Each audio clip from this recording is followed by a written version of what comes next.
ചൂഷണത്തിനെതിരായ അവകാശം അനുച്ഛേദം 23, 24 എന്നിവയിൽ ചേർത്തിരിക്കുന്നു.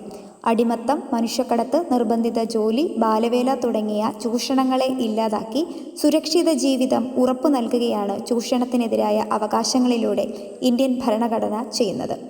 എല്ലാവിധ അടിമ ജോലികളെയും മനുഷ്യക്കച്ചവടത്തെയും നിരോധിക്കുകയും കുറ്റകരമായി പ്രഖ്യാപിക്കുകയും ചെയ്യുന്ന അനുച്ഛേദം 23.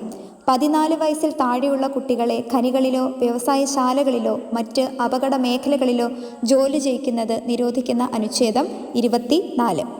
മതസ്വാതന്ത്ര്യത്തിനുള്ള അവകാശം അനുച്ഛേദം 25 മുതൽ 28 വരെ. ഇന്ത്യയിൽ ഓരോരുത്തർക്കും സ്വീകാര്യമായ മതം അനുവർത്തിക്കുന്നതിനും അനുഷ്ഠിക്കുന്നതിനും പ്രചരിപ്പിക്കുന്നതിനുമുള്ള സ്വാതന്ത്ര്യം ഭരണഘടന അനുവദിക്കുന്നു. ഈ അവകാശം അവരവരുടെ മനസാക്ഷിക്കനുസരിച്ച് പ്രവർത്തിക്കുവാനുള്ള സ്വാതന്ത്ര്യം ഉൾക്കൊള്ളുന്നവയാണ്. എല്ലാ മതങ്ങൾക്കും തുല്യ പരിഗണനയും തുല്യ സംരക്ഷണവും മതസ്വാതന്ത്ര്യത്തിനുള്ള അവകാശം ഉറപ്പു നൽകുന്നുണ്ട്.